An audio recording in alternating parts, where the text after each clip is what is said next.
Muy buenas tardes a todos, estudiantes, académicos, invitados, amigos de la escuela. Estamos muy contentos de celebrar nuestra segunda conferencia de nuestro ciclo de charlas de cultura arquitectónica de este semestre. Esta charla particularmente nos resultaba de mucho interés, dado que propone una mirada diferente a lo que uno podría haber asumido sobre la línea curatorial del ciclo, que se llama Proyecto Ciudad, donde se sugieren visiones de planificación y ordenación de nuestras ciudades, ¿no? Actuales y, bueno, y esencialmente mirada a futuro sobre el desarrollo de nuestros asentamientos urbanos. En este caso tenemos una charla muy interesante en cuanto a que no solamente el contenido mismo de la misma, sino que además nos va a proponer una mirada un poco diferente, como les decía, a lo tradicional de la perspectiva particularmente del paisaje, ¿no? Nuestro invitado de hoy, Francisco Lahr, es arquitecto de la Universidad de Chile y máster en Arquitectura del Paisaje de la Universidad de Pensilvania de Estados Unidos. Es socio gerente general de Alara Partners, anteriormente fue gerente general de Urbánica Consultores y director asociado de la Oficina de Arquitectura del Paisaje y Diseño Urbano MacGregor Coxall en Australia, donde lideró proyectos como Gunyama Park en Sydney, la inserción urbana de la carretera East West Link de Melbourne, el plan residencial en Dubái, junto con reconversión urbana para el ex aeropuerto Tempelhof en Berlín. Todo su trabajo en Australia fue secretario general de la Federación de Turismo de Chile y encargado de sustentabilidad de la Secretaría de Turismo. Durante su labor gubernamental impulsó dos reglamentos, el proyecto de ley de turismo y 5 planes maestros en áreas silvestres protegidas.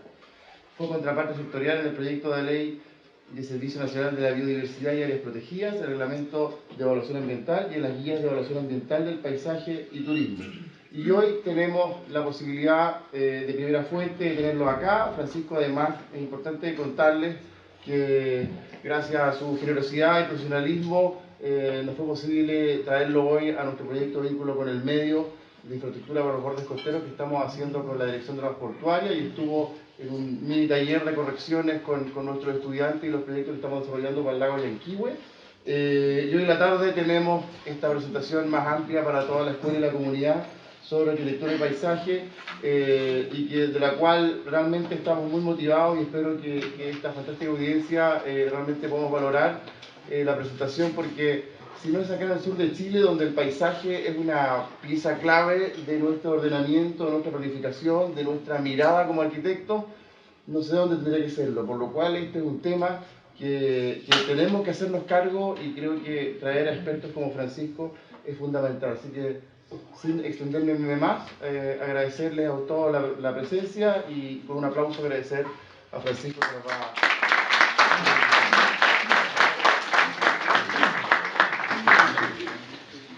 Hola, ¿qué tal? Buenas tardes, casi noche. Quiero agradecer acá al equipo de la universidad, de verdad que ha sido una muy grata invitación. Tuve también la suerte en la mañana de poder ver algunos proyectos, veo algunas caras que vi en la mañana, espero que no estén tan trasnochados. A ver, voy a tratar de avanzar rápido, tengo como más de 100 diapos, así es que no los quiero latear tanto y creo que nos enfoquemos más quizás en los proyectos y en la discusión sobre eso, y también dejar espacio para las preguntas. Voy a partir un poco contándoles, creo que... Ya no funciona. Ahí sí, nos pasamos... Perdón.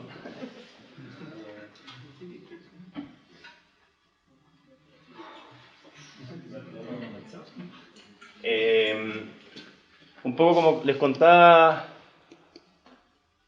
No hay que hacer la mano.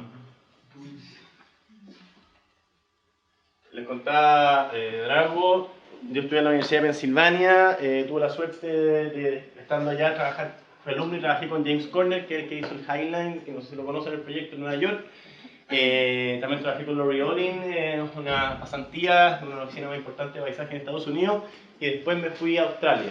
Estuve un año en Australia y después volví a Chile a dar mi servicio militar, porque fui con beca presidente de la República, me obligaba a volver a Chile, a trabajar el doble del tiempo que estudié. Estuve 8 años trabajando en la Secretaría de Turismo y en el Ministerio de Economía, desarrollando planes maestros para parques nacionales. Una cosa bien rara que en economía, en turismo, estén viendo los parques nacionales, pero además que nada para entender el desarrollo sistémico de los parques desde una vista también que permitiera el desarrollo local de las comunidades. Después volví a Australia como director asociado de MacGregor Coxar, que es la oficina que me tocó trabajar allá, y después a la vuelta a Chile a finales del 2014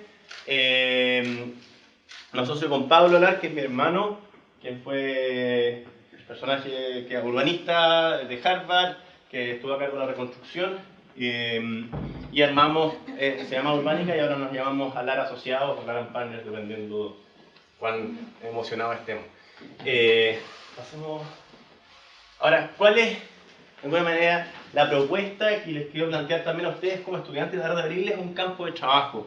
De alguna manera, lo que nosotros hacemos como oficina y un poco también lo que busco yo tratar de impulsar en Chile es un campo que creo que no ha estado tomado de forma integral por nosotros los arquitectos y que hemos dado mucho espacio a otras especialidades, en particular la ingeniería u otras realidades.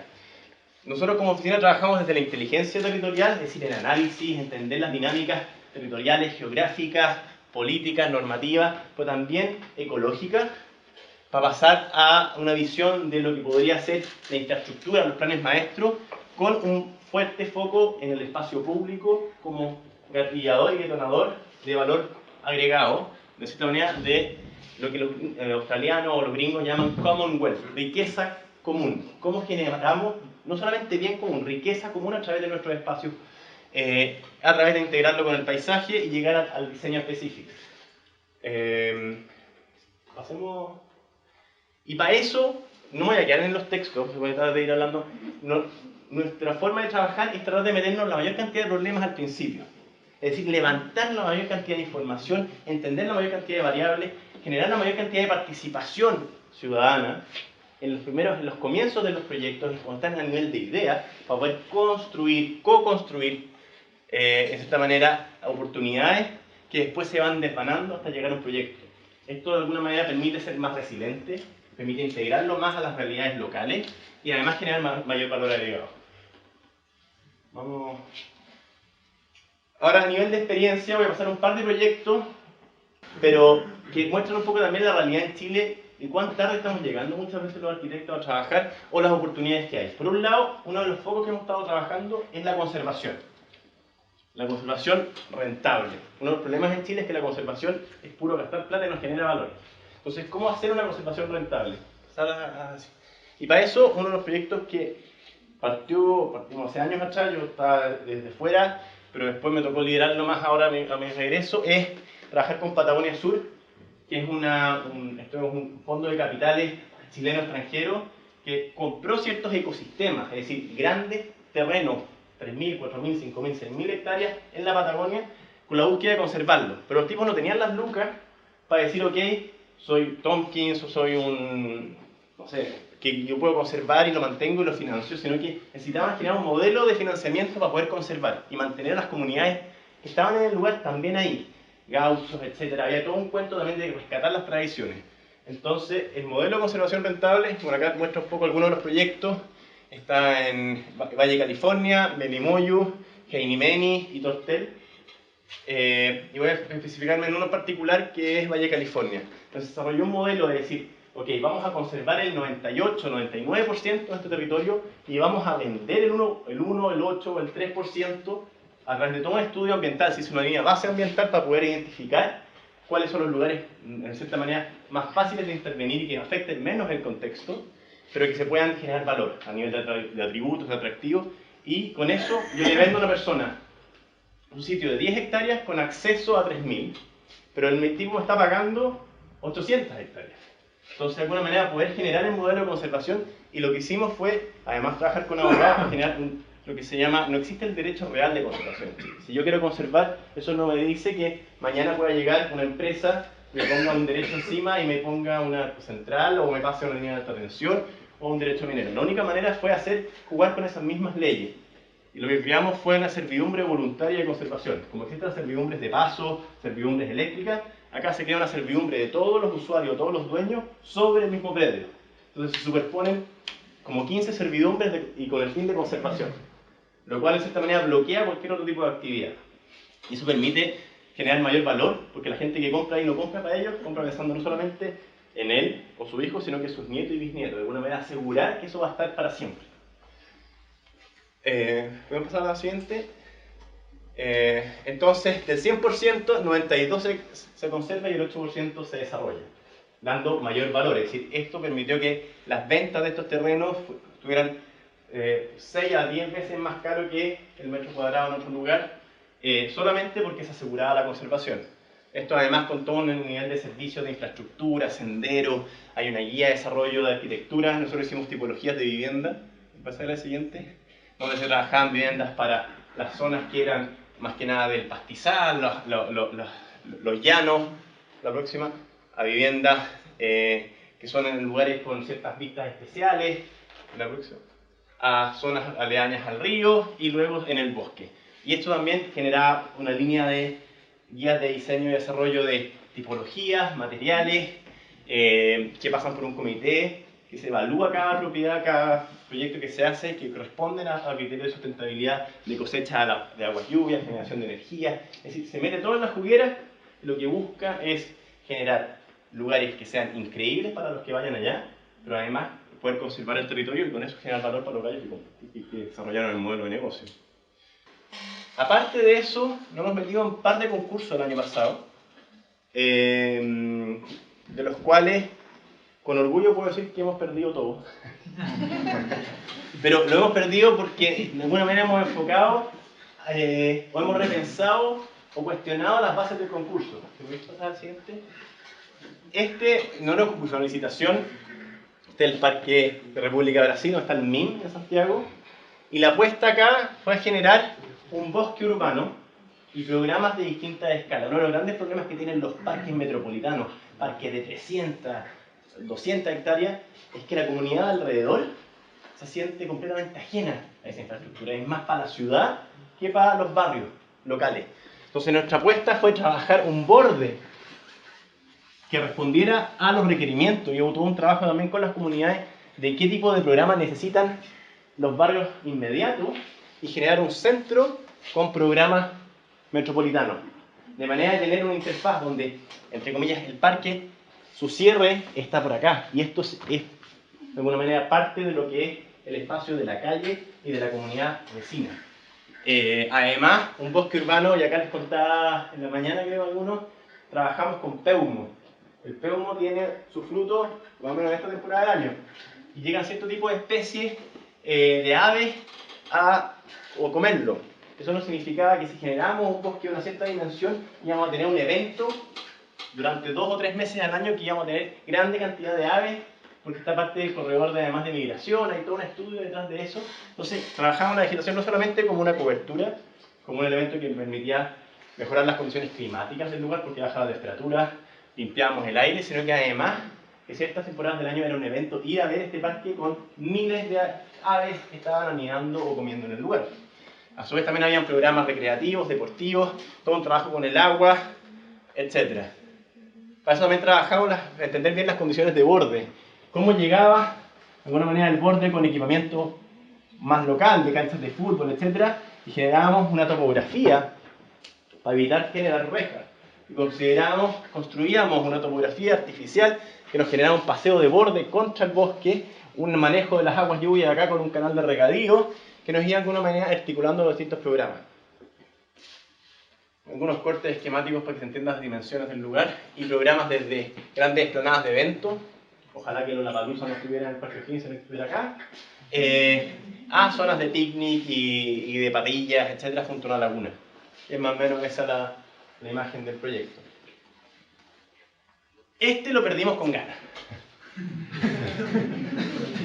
Era el proyecto de la Alameda Providencia, que era de alguna manera repensar la Alameda completa. Este es un proyecto bastante bipolar, porque el mandante, por un lado, era el Ministerio de Transporte de Santiago, que su fin es generar un corredor de Transantiago, un corredor BRT, Bus Rapid Transport System, que lo que busca de cierta manera es excluir a las personas, tener 3 a 4 pistas de buses corriendo a mayor velocidad posible y que las personas tengan que cruzar por pasarelas o algo así en la mitad de la Alameda. Y por otro lado está el gobierno regional y los municipios que querían recuperar la Alameda como este eje cívico, republicano, etc. La Alameda de las Delicias y todos esos cuentos que hablan los políticos. problema es que el que financiaba era el transporte, entonces ellos ponían las reglas finales. Y nuestra apuesta fue sacar los autos de la Alameda. Hicimos un estudio que se llama el teorema de Bras, con Urbano Proyectos, que es una de las oficinas de ingeniería de transporte más reconocidas de Santiago, y logramos dimensionar que una cosa que pasa cuando hay marchas y cosas así, que la ciudad no colapsa. Por capilaridad la ciudad funciona relativamente bien. Es decir, la cantidad de autos privados que mueven por la Alameda es muy baja, la mayoría son buses y taxis. Entonces nosotros podíamos recuperar la Alameda para las personas, evitábamos muchos cruces de autos, y así hacíamos que no teníamos que tener 3 o 4 pistas de buses, sino que teníamos una pista a sentido oriente y una pista a sentido poniente, pero al sacar los cruces de autos, sacar los autos, era mucho más eficiente. Y solamente se ampliaba a 3 pistas cuando había paraderos. De alguna manera era como una culebra, como la culebra del Principito, se agrandaba cuando estaban las estaciones de buses. Eso nos permitía reducir la cantidad de espacio disponible para los buses, manejar los mismos márgenes de velocidad, pero poder entregar una mayor cantidad de espacio a los peatones. Trabajamos con Transolar, que es una oficina alemana, francesa, que también lo que hicimos fue estudio de todas las variables climáticas para determinar cómo hacíamos que esto tuviera mayor confort térmico, climático, para que las personas estuvieran una mayor cantidad de tiempo en la calle. Es decir, cómo pensamos cómo llegue más sol en invierno, cómo manejamos la temperatura en verano, los vientos, la presencia de agua para humectar el aire y bajar la temperatura. Hay una cantidad de variables que se trabajaron para poder generar esa condición. En algunos cortes, de alguna manera, los buses van acá, planadas para las personas, y dejamos unas pequeñas calles de servicio que eran compartidas con los peatones. De alguna manera, nosotros teníamos una vereda, una calle de servicio, porque muchos de los lugares tenían acceso, que no podéis decirle hoy día, ya no puedes llegar en auto a tu casa, pero teníamos una calle compartida. Lo que pasa muchas veces es que eso son calles de una pista, de baja velocidad, donde los peatones priman. De alguna manera queríamos recuperar el espacio para los peatones, generar cierta infraestructura de manejo de clima en zonas más degradadas, recuperar el agua y generar espacios que fuesen también para oportunidades de manifestaciones cívicas. Eso era lo que es la Plaza Italia, que podría ser un día cualquiera y un día cuando Chile gane algún partido de fútbol o algo así. Y otro proyecto que también seguimos con esta lógica media majadera, media absurda de ir a concursos a reventarnos en tiempo, en recursos para rebotar, pero lo que estamos tratando de poner es un punto de vista acá. Es cómo pensar la ciudad no solamente desde el auto, sino que desde las personas, desde las variables ambientales que generan mayor calidad de vida. O al menos eso apostamos a hacer. ¿Te puedo hacer una pregunta? Sí. ¿El anterior qué lo ganó o qué sucedió? Lo ganó, a mi juicio, bueno, quedaron 5 preseleccionados. Y creo que el que lo está desarrollando es el mejor proyecto, que es Livebot. Sí. El problema es que están teniendo grandes problemas con el Ministerio de Transporte. Porque en alguna manera están exigiendo ese mega corredor de buses. Aquí también pasa. Sí. Acá también sacamos los autos, sacamos los buses para un lado y hacíamos una mega plaza para los peatones. Esto es al frente de La Vega y de la Estación Mapocho, un nudo súper complejo, vial y súper deteriorado, etcétera. Que nosotros hacíamos de alguna manera era un trabajo de continuar el parque forestal, pero viendo una gran plaza pública que nos permitiese también recuperar la relación con el río que está perdida en el centro de Santiago, ampliando los servicios de mercado y también todo el comercio informal que hay en el lugar y conectando los dos lados del río dentro del mismo proyecto. ¿A lo siguiente? De alguna manera lo que hacíamos era tomar el parque forestal, llevarlo a través y seguir hacia el Parque de los Reyes, generar una gran hondanada hacia el río que nos permitía sacar el metro, ya no a nivel, sino que a nivel debajo de los puentes, activando los puentes, generando mercados, generando espacios de pérgolas de flores y mercado y la venta de mucho de los comercio informal, creando ciertas plazas para los edificios más preponderantes y de alguna manera poder generar un espacio cívico a escala urbana que requiere Santiago en este lugar. ¿Vamos a ver el siguiente? Ciertos estudios de la relación entre el río, los distintos niveles, cómo funcionaría con las inundaciones, cómo activamos esta plaza, para lograr un poco eso, es decir, generar una plaza cívica, urbana, donde las expresiones populares se puedan dar y donde de alguna manera podamos tener relaciones con los edificios históricos, con la ciudad, pero también con el río. Y ahora me paso como a mostrarles mi proyecto ya más construido. Esto ha sido el último año. De ciertos concursos, a diferencia, me tocó liderar una oficina que se llamaba, trabajaba en una oficina que se llama MacLeod Coxall en Australia, que se dedica a diseño urbano y arquitectura del paisaje.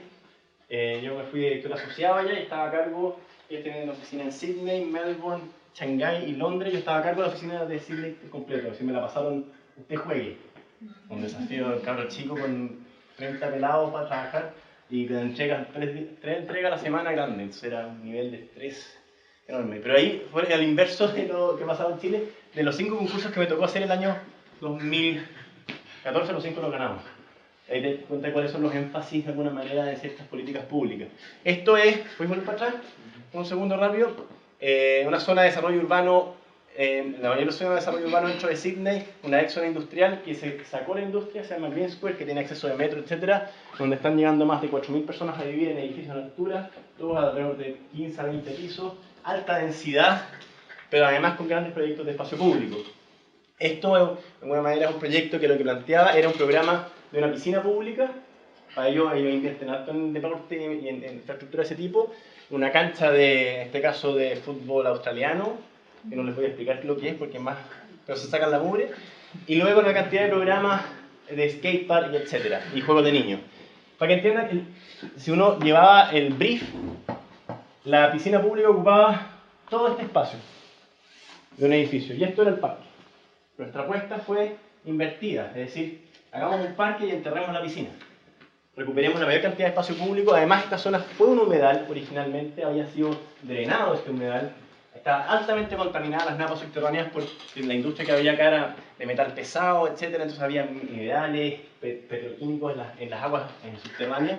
Y nuestra apuesta fue tanto urbana, de generar un espacio público memorable, un gran vacío en la ciudad, pero también lo que estábamos haciendo era purificar las aguas de la piscina a través de filtros naturales y bombeando agua contaminada de las napas, trabajándolas en los humedales y luego reinsertándolas a nivel de suelo, mejorando el ecosistema completo de la ciudad.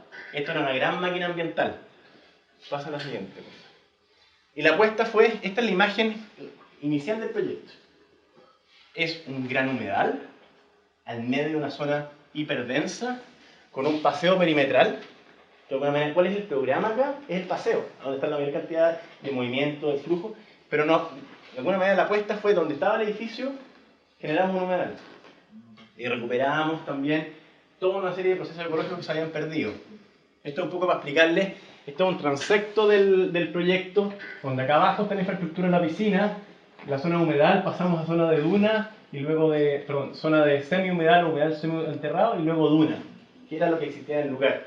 Recuperamos flora, trabajamos con más de 50 subespecialistas, entre botánicos, especialistas en humedales, ingenieros hidráulicos, para poder dimensionar y hacer que esto fuese realidad.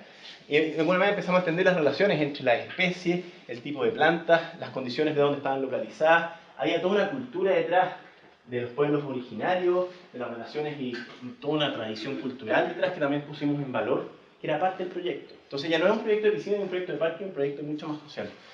Y de alguna manera el espacio habitado es esto. Estamos hablando de un ancho de un perfil de 4,5 metros, a los que están diseñando, que era ciclovía, era paseo, era un bulevar, con programas de alguna manera efímeros, ciertas bancas y lugares para poder acceder al humedal. Un borde que tenía en los programas aledaños cafeterías, etcétera, que de alguna manera le daban vía. Esto es una vista hacia la zona de juegos, que es como de alguna manera un elemento que está flotando dentro del humedal. Tiene ciertos puntos de acceso. Por acá está una foto de mi hija, ahí entre medio. Y la piscina en sí como un evento. Un gran evento en la ciudad. Se pone en un costado, en una zona con mayor flujo. Una de las cosas que pasa con las piscinas olímpicas, esto que se hacen, una piscina olímpica o cualquier tipo de programa deportivo, es que no se ven. Quedan encapsulados y uno no puede tener esa relación. Acá funciona un poco como pasa en el edificio Rockefeller en Nueva York, que la cancha de patinaje en hielo es un evento y todo el mundo se vuelca a verla. Acá la idea es que la gente pueda nadar y de alguna manera uno pueda estar viendo esa actividad y sea parte de un evento dentro de la ciudad. Este es el acceso a una rampa que baja y tenemos una piscina pública abierta y otra cubierta. Hay todo un trabajo también de... Esto nos permitía mejorar la temperatura del agua porque ocupábamos la energía térmica del suelo, se controlaba la luz de mejor manera. Hay todo un estudio de las condiciones atmosféricas de alguna manera para que fuese más eficiente. Siguiente. Otro proyecto rápido que creo que puede ser interesante para los contextos también más de borde costero. Esto es un plan maestro para el sur de Australia. Esto es una ruta que son alrededor de 43 kilómetros de largo. Para los que están diseñando 2 kilómetros, un poco más. Son tres ciudades o poblados, más de 10 comunidades rurales, 4 parques nacionales, zonas agrícolas. De alguna manera es un camino, un poco para explicarlo, el tercer destino más visitado en Australia, recibe más de 3,5 millones de turistas al año. Para ver, Chile recibe 4 millones como país. Pero el problema es que era una visita de un día. La gente pasaba en auto, se demoraba 3-4 horas en recorrer este lugar, paraban un par de miradores y se iba. Entonces los beneficios para la comunidad eran pésimos, no había ninguna relación, no había ningún aprendizaje y la experiencia era muy mala para los visitantes. Entonces la apuesta fue... ¿Puedes pasar, gente? Si trabajar con un cliente es difícil, trabajar con 4 clientes es más difícil todavía. Esto eran 3 municipios y parques nacionales, que era como CONAF del sur de Australia, y un equipo que de alguna manera se armó, era bastante grande. Nosotros lo liderábamos, pero eran muchos consultores. Y se trabajó un trabajo en etapas para poder diseñar un plan maestro que de cierta manera uno no diseña ciertos elementos específicos, diseña una estrategia, diseña el proceso en el tiempo, pero tiene que pensar que también tiene que ser flexible para poder acomodarse a los vaivenes del desarrollo del lugar. Se definieron problemáticas y oportunidades, una visión, los conceptos del plan maestro, el plan maestro preliminar y el plan maestro final. Ahora, ¿cómo se hizo esto? Con un proceso de participación ciudadana súper alto. Si estos procesos, además proyectos territoriales, no involucran a las comunidades, no van a funcionar, porque la gente no nos va a sentir propio, de alguna manera, y no va a responder a las necesidades locales. Entonces, también incorporar al conocimiento local, incorporar las necesidades de las comunidades, entender de alguna manera qué es lo que ellos quieren, es clave para que el desarrollo del proyecto tenga sentido. Se hicieron talleres, se hicieron como 20 y tantos talleres al final. ¿Puedes pasar a la siguiente? Y se armó un sistema que es súper interesante, que es una página web, donde las personas ponían, todo se ponía a disposición online, y las personas ponían, este es más o menos los 40 y tantos kilómetros, Google Maps, pues había un instrumento donde la gente podía poner con un pin las cosas que le gustaban o no le gustaban. Eso permitió generar más de 80 conceptos que se contraponían. Yo quiero caminar por la playa sin que no haya nadie, yo quiero andar en jeep en la playa. ¿Cómo eso? ¿Cuál gana? Y esos conceptos empezaron a votarse. Entonces se pusieron estos más de 80 conceptos que se contraponían y la gente votaba. Entonces al menos un proceso extremadamente democrático. ¿Pásalo así? De alguna manera, aparte de las visitaciones, hubieron visitas, uno podía inscribirse en cualquier parte del mundo. Entonces gente que conoció este lugar hace 10 años atrás, que era de Tokio, también opinaba. Porque no solamente es el local el que puede opinar, sino que era toda la comunidad en general. Y se definieron ciertos objetivos de cómo poder generar un lugar distintivo en un destino a nivel mundial basado en el carácter de las comunidades rurales y de cierta manera el valor. Esto es una comunidad, una zona que además tiene, por un lado, un contexto de borde de mar muy extremo, un lugar de cierta manera ecológicamente muy frágil y además un gran desarrollo de la agricultura, en particular de la ganadería, la lechería, etc. Entonces, ¿cómo se combinaban todos esos caracteres para conservar y proteger los parques nacionales, pero además mejorar la calidad de vida y el acceso económico a estas mismas comunidades? ¿Puedes pasar a la siguiente? Para eso se generaron ciertas estrategias a nivel de circulación. Ya no solamente se pensaba en un recorrido, sino que una red de recorridos peatonales, vehiculares, ciclovías, senderos, etc. De manera de potenciar que los puntos donde de alguna manera eran los centros de visitación se ampliasen a toda la zona, generando distintas experiencias, circuitos, travesías dentro de este territorio, que incorporaran las comunidades locales, incorporaran la cultura local, incorporaran esa ruralidad, incorporaran los temas ambientales, para mejorar la experiencia y generar al final una matriz medioambiental. De alguna manera, todos los pasos del proyecto, que voy a avanzar rápido para no darle tanto la lata, y la estrategia. Se plantea una estrategia global y después se define una estrategia global que se definen además ciertos proyectos detonantes. Esta estrategia tiene por un lado cómo se determina la experiencia y la oportunidad de movilizarse dentro del territorio, que se llama wayfinding, que no es solamente señalética, sino que es cómo yo me muevo, cómo yo aprendo del lugar. Una estrategia de circulación y una estrategia medioambiental. Y luego se definieron proyectos detonantes. La estrategia es el marco de acción y luego se definen proyectos detonantes que se intervienen de manera de que este marco de acción no quede en papel, que es uno de los problemas que pasa muchas veces en proyectos de esta magnitud, que son grandes estudios, años de trabajo, muchas buenas ideas que quedan en un lindo portafolio, guardado en un lindo cajón de algún seremi o algún personaje público, y ahí quedó. Entonces, este proyecto venía ya con alrededor de 9 proyectos detonantes que de alguna manera gatillaban el proceso de recambio. Y algunos zoom a estos proyectos detonantes que eran cómo generar, de alguna manera, zonas de acercamiento y de miradores hacia este paisaje, generando infraestructura de senderos, de puentes, pasarelas, también de centros de información. Cómo se trabajaban los poblados locales que participaban de esto. Este proyecto permitió, y ha ganado varios premios, pero permitió también aglomerar la comunidad local. Se armó una cámara de turismo local, se armó una cámara de comercio local. Entonces se generaron cooperativas donde ya no cada uno trabaja independiente, sino que ven su poblado como de alguna manera un destino turístico, generando servicios atractivos. Se genera todo un cordón de un parque público, pero que tiene un fin además de desarrollo económico por el turismo. Siguiente. Se recuperan zonas ya poblados menores y zonas agrícolas, entonces entre recuperación, y de humedales.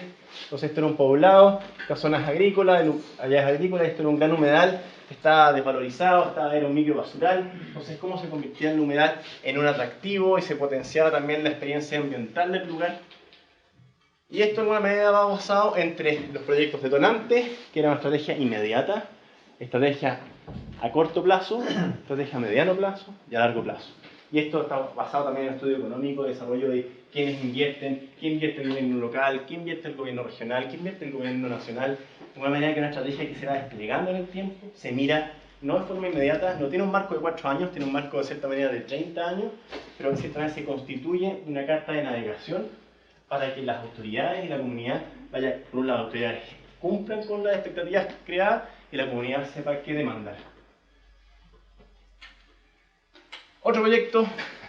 ¿El anterior cuánto tiempo le tomó ese proyecto? 2 años y medio.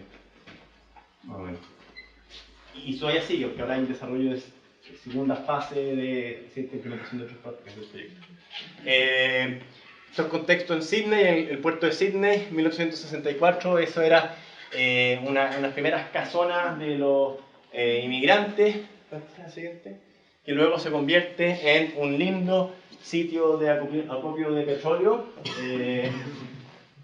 que funcionó hasta el año 2002, que luego de un plan de recuperación de sitios postindustriales se mueve toda la zona industrial fuera de la ciudad, y la apuesta era cómo se reconvertía este proyecto en un espacio público. Parte de la apuesta del proyecto, este fue un concurso que se ganó, era que todo lo que se demolió del lugar quedó en el lugar. Acá no se sacó nada de material del lugar. Entonces, ¿cómo se diseñaba y se trabajaba con los mismos materiales del lugar?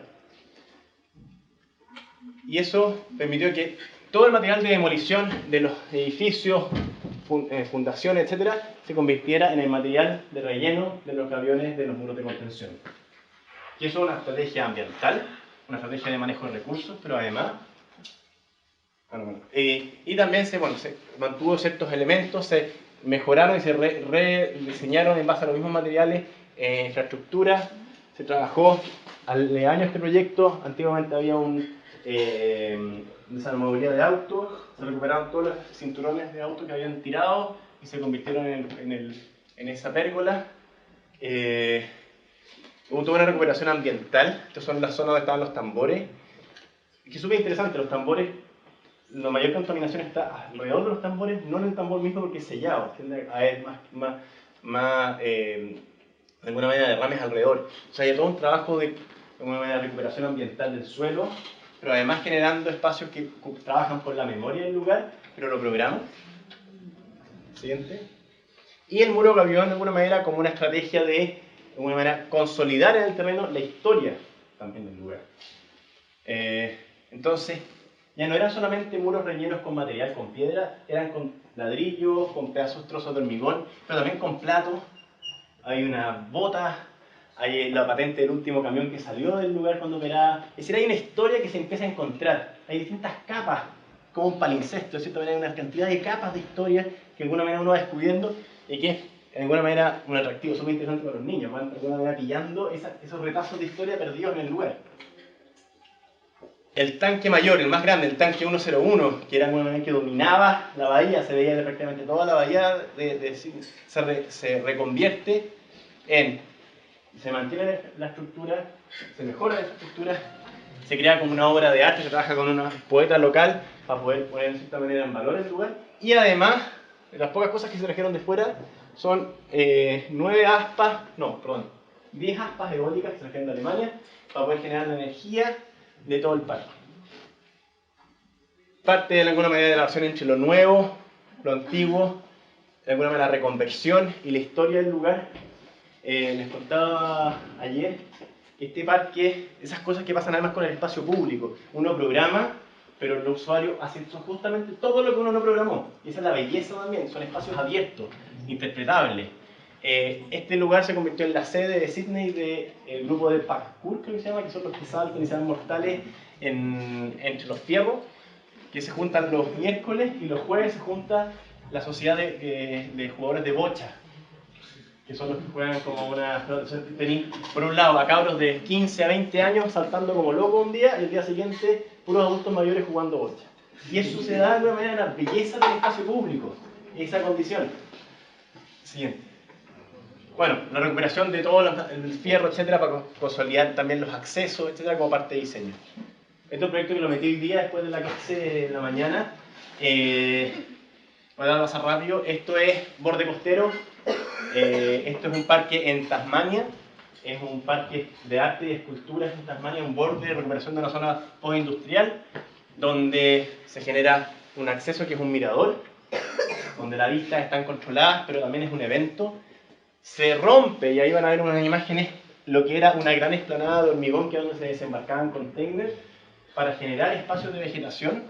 Se crea un mirador que tiene una vista de un lugar, pero enfoca también hacia otro punto, de alguna manera trabajando las condiciones de poner en valor el paisaje, el territorio, en este caso de Tasmania, similar un poco a lo que puede pasar en los fiordos de acá del sur.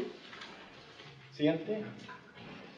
Se trabaja, nuevamente, una obsesión de la oficina australiana, con la recuperación de materiales del lugar. Estos son dados de hormigón que estaban esparcidos, que se moldean, se fisuran, se trabajan y pasan a ser parte del mobiliario. Se rompen los hormigones del suelo, que eso fue una intervención forzada para dar paso a, siguiente, la vegetación. Entonces acá esta intervención es por un lado de demolición y de reconstrucción y reinterpretación de lo que es este territorio. De alguna manera la relación también entre lo que son muros de rocas, el mar, la infraestructura del mirador. Y luego toda una serie de recorridos que se meten en una serie de humedales. Entonces esto es el punto de partida de un recorrido cultural, ambiental, y además va a tener después esculturas esparcidas, donde se pasa de distintos pasarelas a programas. Esto es una zona que tiene baños y parrillas, de alguna manera un lugar de esparcimiento junto con un gran prado. Ahí están las parrillas, de alguna manera la vista hacia el humedal. No estaría malo tener una por acá. Y luego se entra a una serie de cantidad de pasarelas que van pasando por distintos humedales y zonas de inundación. Acá también se tiene una fluctuación de agua bastante intensa, que va conectando esto por el borde, en cierta manera, costero. Donde la pasarela además se trabaja con una gama de colores, tiene distintas experiencias del lugar. Se trabajó la gama de colores también para que tuviera menor impacto en las aves del lugar. Hay todo también un cuento de recuperación de los humedales. Cómo son las experiencias dentro de la pasarela. Las pasarelas no son solo para caminar, la gente lo ocupa para muchas otras cosas más. Y que termina en un punto que puede ser el otro acceso, que no solamente es un remate, es una garita para esperar de alguna manera que lo pasen a buscar, sino que además tiene información sobre las aves, hay una ONG que se trabaja en este lugar que está recuperando el humedal. Entonces, son procesos vivos y no solamente un proyecto de infraestructura.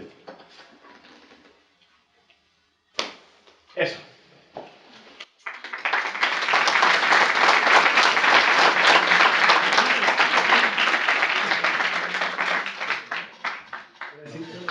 Si nos permite abrir un... Traté de avanzar súper rápido, no sé si los varié y les pido disculpas si va a ser muy rápido con los proyectos, pero eran hartas diapos.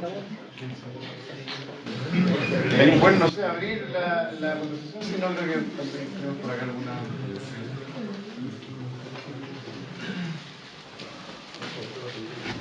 Pues yo quisiera partir con una, Ya. porque lo que tú presentas es alucinante en toda escala, yo creo, ¿no? No solamente son muy interesantes los proyectos, sino que es bonito lo que hiciste de presentar proyectos en proceso o concursos, lo que sea, que es el mundo de las ideas, ¿no? Y después proyectos construidos. Y en ese contexto, ¿cuál es tu reflexión de nuestra realidad en Chile en cuanto a... Yo sé que es un territorio casi inexplorado, ¿ah? O sea, pedirle a gente de, no sé, de vialidad, ingenieros del tránsito, que piensen más allá de cantidad de autos por hora, es como, no sé, ¿no es cierto? Una quimera. En Chile está todo como en carriles separados, sectorizados por seremías, por ministerios y que pareciera que no dialogan, no logran dialogar. Entonces, por un lado me imagino que hay una oportunidad, ¿ah? Que es lo que están haciendo ustedes, que es notable y hay que aplaudirlo.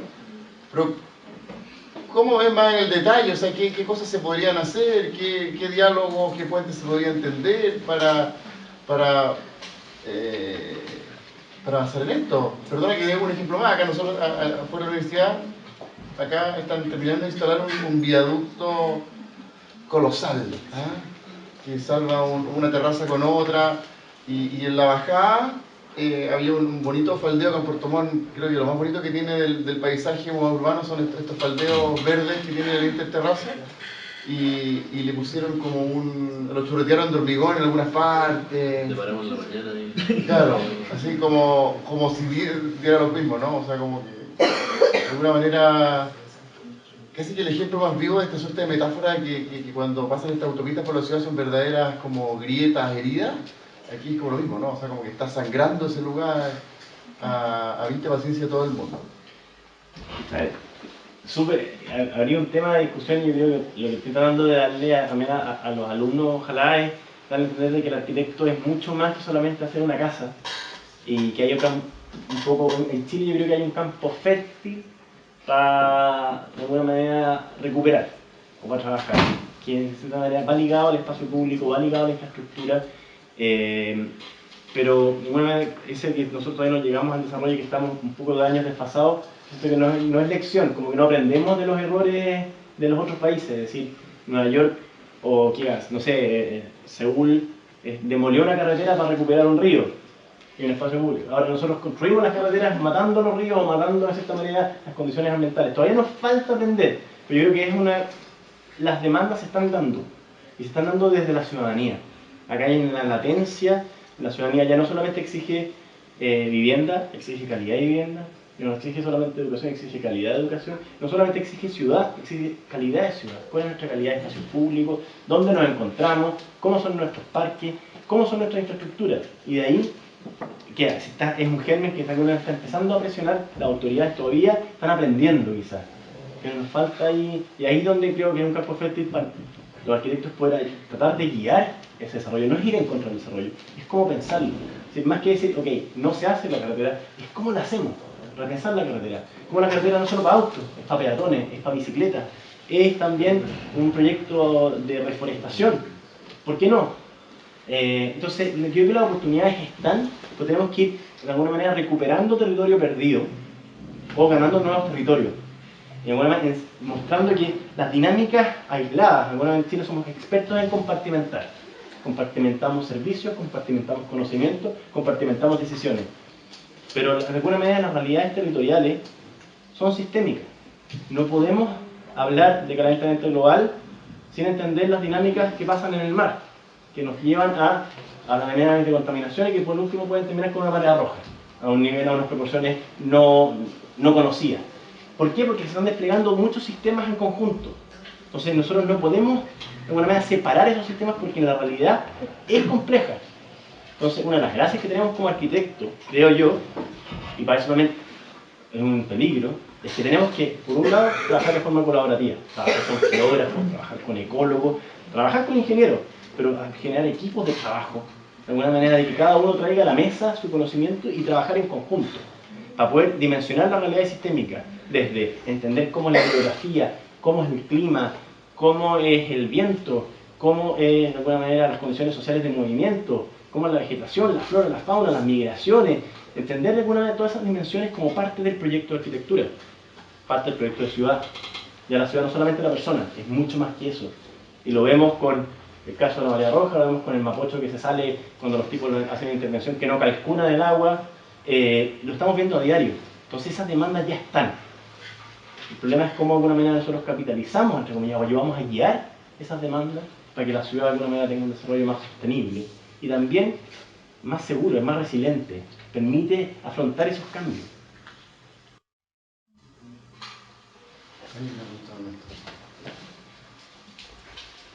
Impresionante su presentación. Muchas gracias. En la primera etapa, cuando comenzó a exponer su proyecto original, el primero, Ya, Patagonia. yo me hice la pregunta que le voy a hacer ahora. ¿Usted conoció al gringo Tom King? Sí, tuve la suerte de conocerlo. ¿Cuántos años hace? 2010, más o menos. Yo tal vez fui el arquitecto que instaló a Tom King aquí, en el área. Y para mí fue un gringo loco, que llegó con un proyecto que tal vez es el origen del proyecto. Sí, claro. Él armó, él abrió, fue punta de lanza, de cierta manera.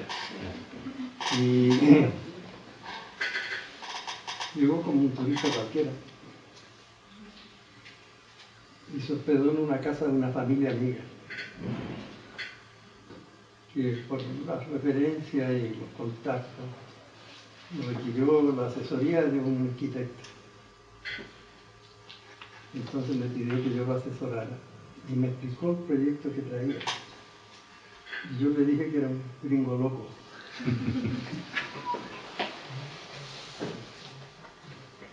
Y efectivamente demostró su locura en un momento en que en Puerto Montt teníamos el siguiente problema urbano. El ejército retiraba el regimiento del centro de Puerto Montt. Y ese terreno tenía unas 3 o 4 hectáreas en el centro geográfico de Puerto Montt. Para hacerlo en terreno agrario, por año, fuera de la ciudad. Y la comunidad pensó en que el terreno podía utilizarse para el negocio inmobiliario.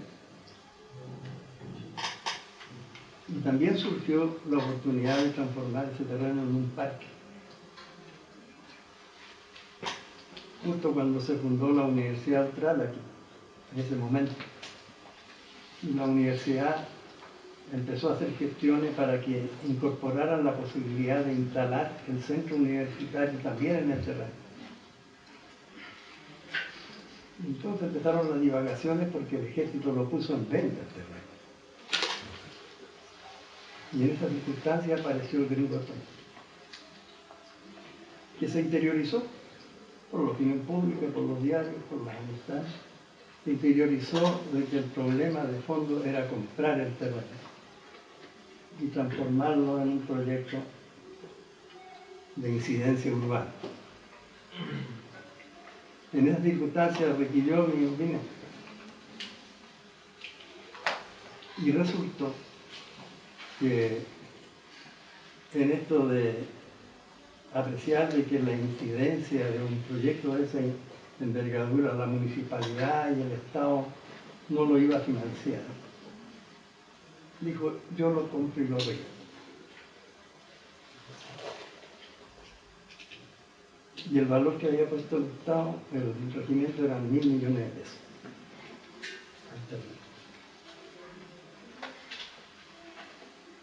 Para que le cuente. Hizo el ofrecimiento formal, se hizo todos los requerimientos por intermedio del intendente, se fue a consultar al presidente Elwin sobre el negocio, el presidente Elwin, para aceptar o no el donativo, le hizo la gestión al ejército, y el ejército dijo que no lo vendía a un particular o a la municipalidad, porque tenía una mejor oferta. El gringo también, con esta locura que ofreció, se me transformó en un personaje creíble. Y de toda esa relación y la cosa surgió la compra del primer proyecto de Tonkin en Humaní, que ahí demostró que lo que venía a hacer tenía alguna justificación de que lo llamáramos loco, en la etapa en que nosotros vivíamos, ¿no? Entonces, le hice la pregunta si usted había conocido a Tonkin, porque el primer proyecto que usted presentó, que hicieron, vino a solucionar el problema que Tonkin tenía cuando murió. Tonkin hizo lo que su locura le permitió hacer y sus recursos le permitió hacer, pero ya estaba en un problema evidente. A todo esto nosotros cultivamos la amistad hasta que murió. Estaba en el problema latente y optó por empezar a regalarle, a traspasarle el Estado, al Estado algunas de sus pertenencias y proyectos.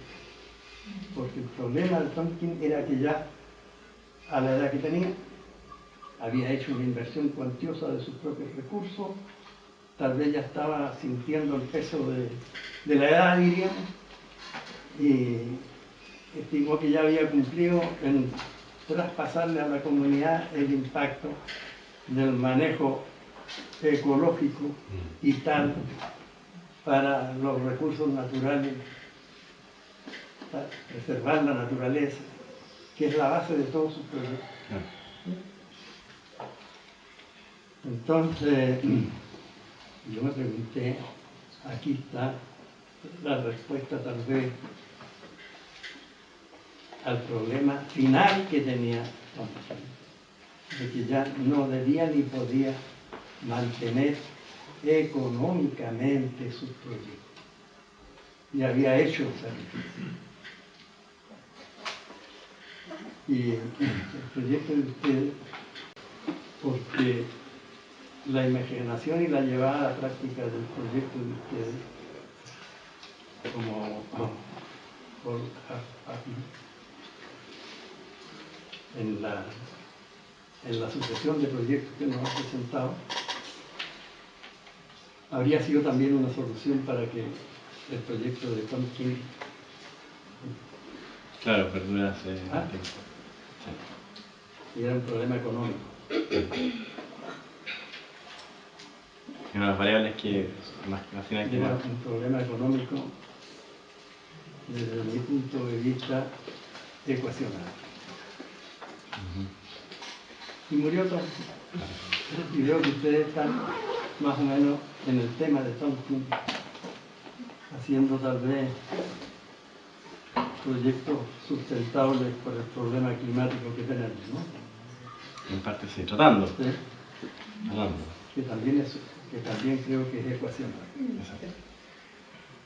Ahí tal vez podéis comentar de repente lo que significa lidiar primero con las externalidades de los proyectos Y el concepto tal vez NIMBY, que Claro. es bastante... Y también, ¿por qué te están escuchando? Antes no te hubiera escuchado un EFE, no te hubiera escuchado una idea, una empresa minera, es porque las comunidades están saliendo, es decir, no quieren este tipo de infraestructura por más beneficio que tenga para la ciudad porque me está impactando mi realidad.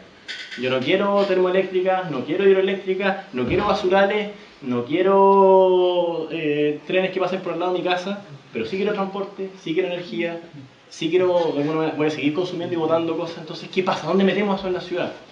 Y cómo, de alguna manera, trabajar con la comunidad para que ese impacto negativo, ojalá, sea positivo. No siempre lo va a ser. Y claro, se corre el riesgo de decir esto es como un lavado verde de lo que es el borde. El trabajo, y por eso hay que hacer un trabajo fuerte con las mismas comunidades inmediatas, decir qué es lo que ellos necesitan y cómo eso podría responder a al menos alguna de esas necesidades, no todas, porque tampoco es que el viejo pascuero que trae el regalo a todo el mundo. Tenéis que también medir la realidad y las expectativas, pero ¿qué tipo de servicios, más allá que solamente transportar personas, podría generar ese borde? Y ahí de alguna manera hay un trabajo directo con la comunidad. Tiene que ver también con el cambio de la normativa. Anteriormente cualquier proyecto de infraestructura no estaba normado que se hiciera cargo de aquellas externalidades que generaba.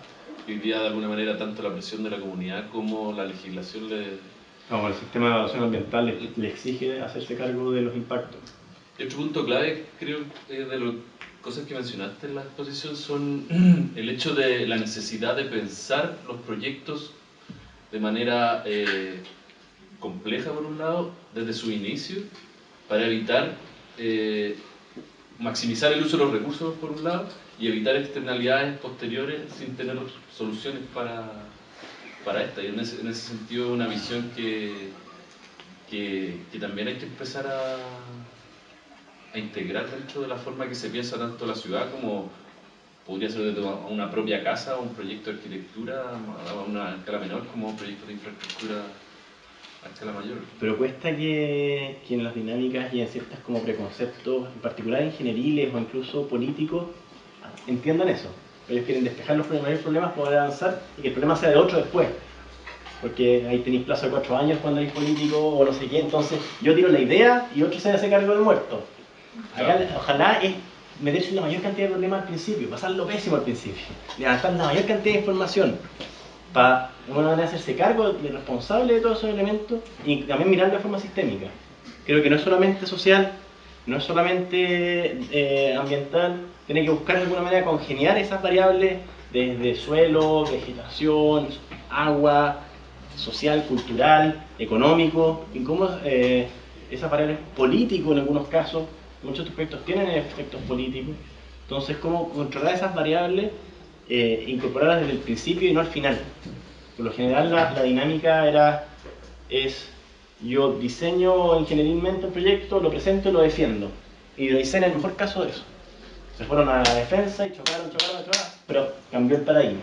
La comunidad ya no está dispuesta a que le pasen goles de forma tan directa. Y murió un proyecto que era gigante. No puede cuestionarlo si era bueno o malo, pero de alguna manera la comunidad lo batió. Ahora tienen que de alguna manera generar consensos, trabajar con la comunidad, trabajar con las distintas variables, para después deliberar conjuntamente y después desarrollar. Entonces ya no tenía conflicto. Pero eso todavía nos falta harto hueca todavía para llegar a eso a nivel... Sí, pero me ha pasado una cosa con ese tema que lo que voy a tocar es bien delicado porque me ha pasado en esos puntos en que muchas veces la comunidad está bastante desinformada. Y claro, muchas veces exigen o no te hablo de la hidroeléctrica porque es un tema que obviamente es así, sino que proyectos puntuales. Y de repente exigen cosas que realmente están fuera de foco y ahí están muy empoderados. Y que muchas veces he visto que los arquitectos incluso los obligan a desarrollar ámbitos que obviamente no tienen justificación alguna, ¿no? Entonces, ahí también hay un factor como cultural que también hay que empezar como a empezar a cultivar o desarrollar, o que tiene que ver con el tema como la información o la educación de la gente, ¿no? La participación en Chile es una cosa que está partiendo. Claro. Hablamos de participación De hecho, ciudadana. te das cuenta que va la participación ciudadana, ¿cierto? Y van partida el número nunca es un número deseable, siempre son pocos, y muchos de ellos no son tan precaria la información que pueden generar que realmente no son herramientas que pueden aportar. Entonces, O los que van son hay grupos de interés que ya de alguna manera son los que tienen el tiempo, la energía para ir, y la gran masa que trabaja y que está con familia, no sé qué, no tienen minuto para participar, entonces también hay que pensar en distintas plataformas de participación. Claro, o son pensamientos no tan holísticos que pueden ser como mucho más holísticos en un panorama mucho más grande que pensar en algo que ellos específicamente requieren, ¿no? Yeah. Pero esto es un problema que no solo en Chile, es a nivel mundial. Pero yo creo que hay varios factores. Uno es la transparencia total. Por ejemplo, y otros son dinámicas democráticas de decisión. Y lo tercero es nivelar expectativas. Sí. Tú no podés llegar y ofrecerle el oro del moro a las personas. Si nadie te quiere pedir, oye, ¿sabéis que quiero que no tengo idea, oye, tenéis que hacer un proyecto, pero para eso quiero que me hagáis, no tengo idea, una media torre, no sé qué? ¿Sabes que no puede ser. Y para eso necesitas transparencia, para que de alguna manera haya confianza entre las partes.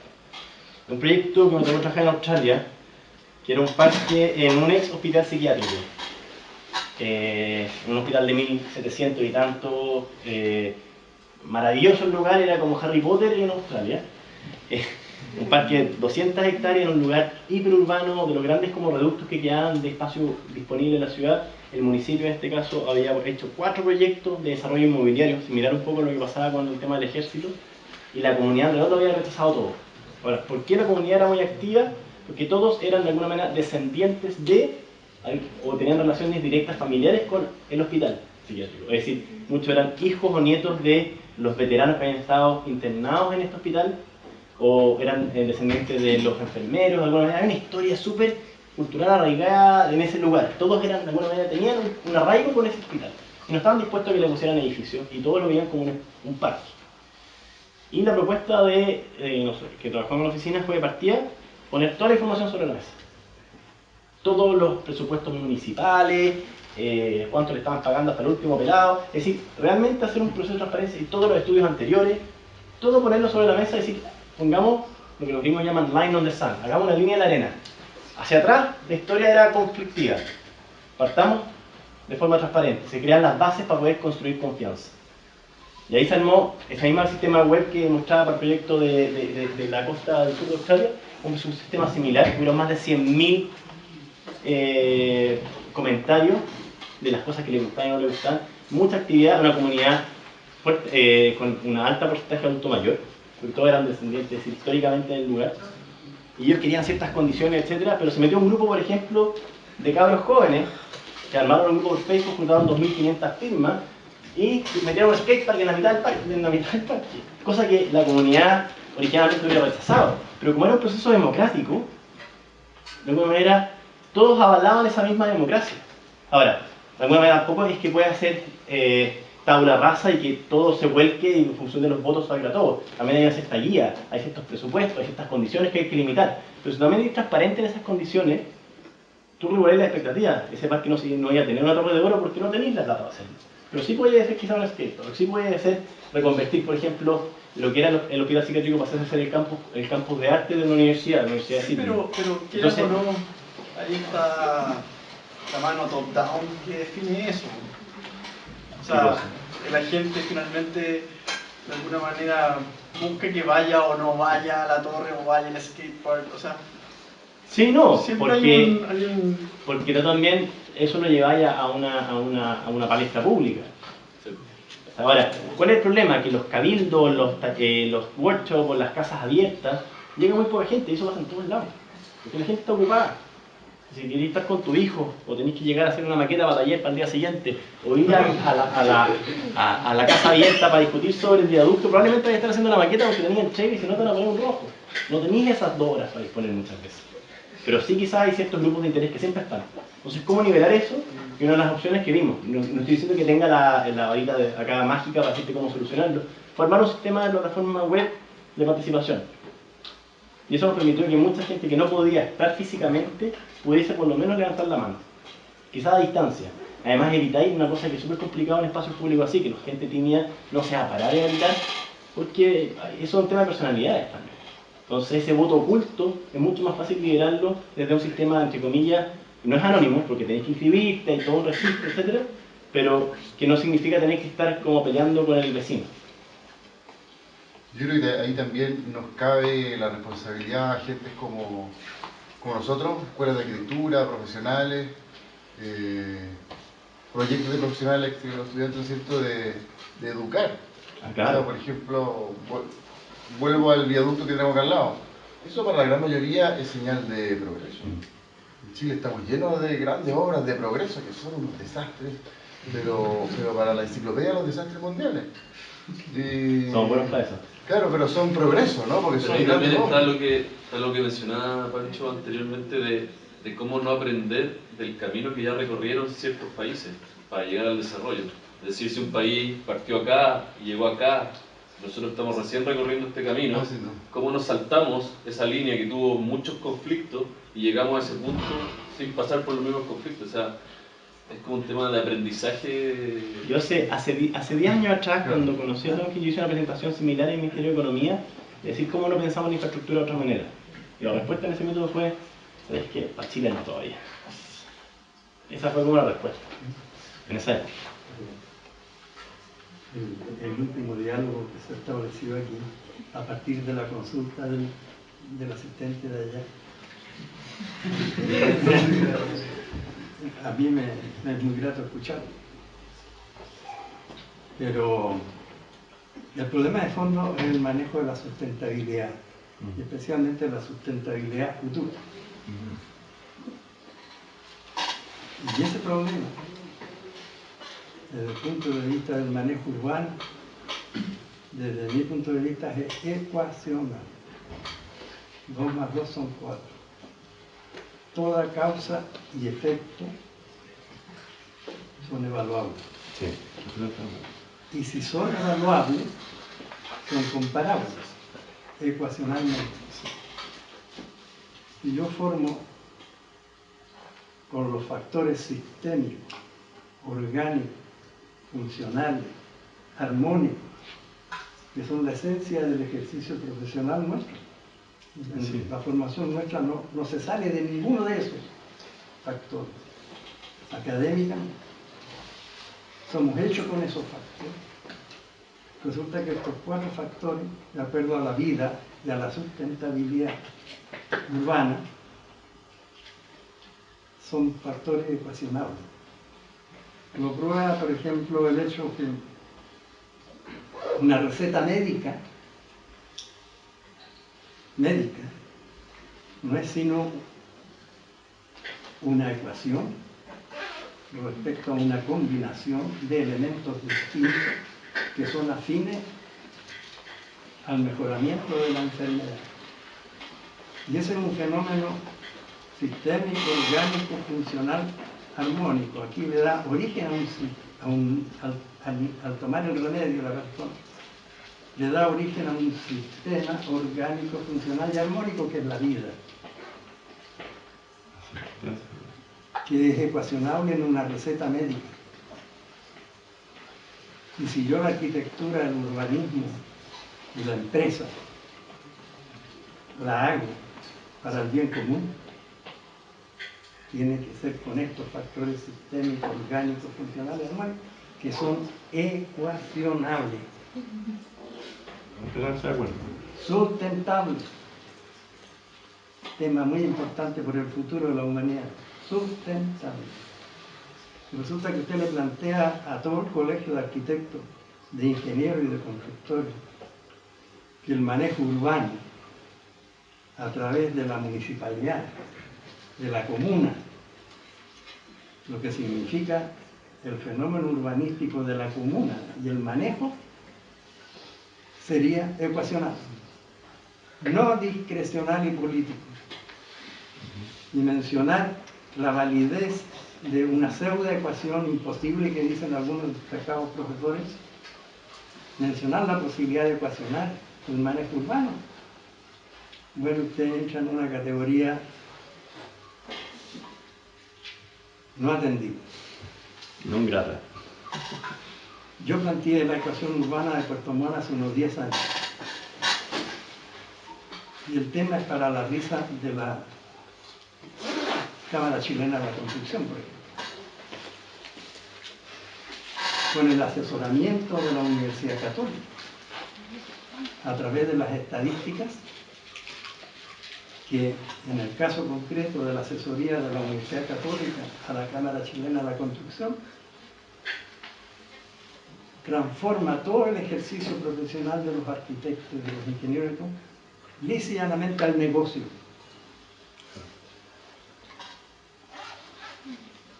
Y eso es ecuacional.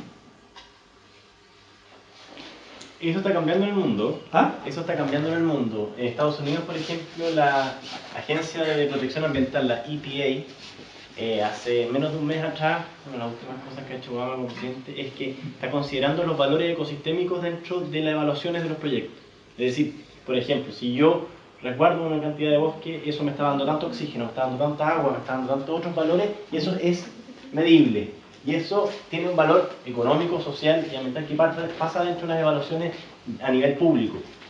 Por otro lado, existe en Estados Unidos, que se lanzó hace un par de años, me tocó trabajar en eso en parte, una certificación, como existe el LEED para los edificios, no existe nada similar para el territorio, se llama SITES, Sustainable Sites Initiative, que lo que busca es evaluar cuán sustentable son el desarrollo de las ciudades, de ciertos proyectos, y eso va desde ecuaciones de cómo mejora el suelo, cuánta agua se absorbe, de alguna manera beneficios sociales, y es un listado eterno. No existe ningún proyecto en Latinoamérica que haya seguido esa estructura de régimen todavía.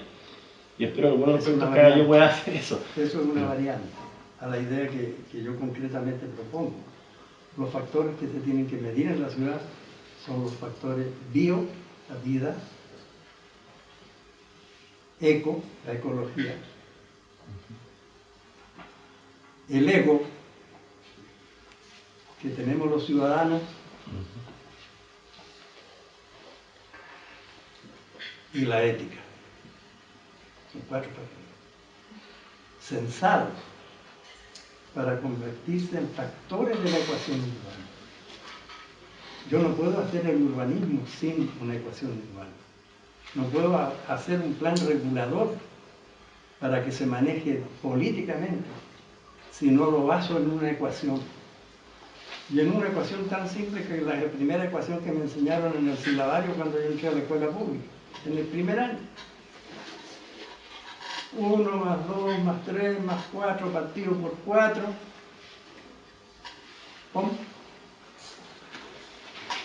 Me da un ADN. Un coeficiente porcentual, en el caso concreto de los factores sistémicos, orgánicos, funcionales y armónicos, que son los de la ecuación. Sí. SOFA partido por 4 me da un porcentaje de un ADN urbano. Y ese ADN urbano es programable, es manejable. Y yo puedo hacer entonces un plan regulador con esa ecuación.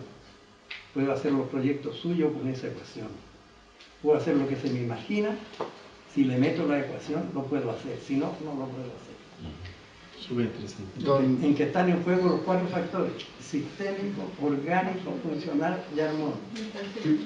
Don Néstor, disculpe que lo interrumpa, pero se nos va a ir el avión de nuestro invitado, entonces tenemos que cortar por la conversación, la verdad, y agradecerle a usted, a Francisco y a todos, que ha estado demasiado entretenida y un contenido que yo creo que tenemos que atesorar y proyectar con la responsabilidad que nos corresponde a los arquitectos y estudiantes para mejorar la ciudad y hacer proyectos, ojalá, con esta calidad acá donde, el territorio donde prima el paisaje, ya acá en el sur. Así que gracias a todos y Francisco.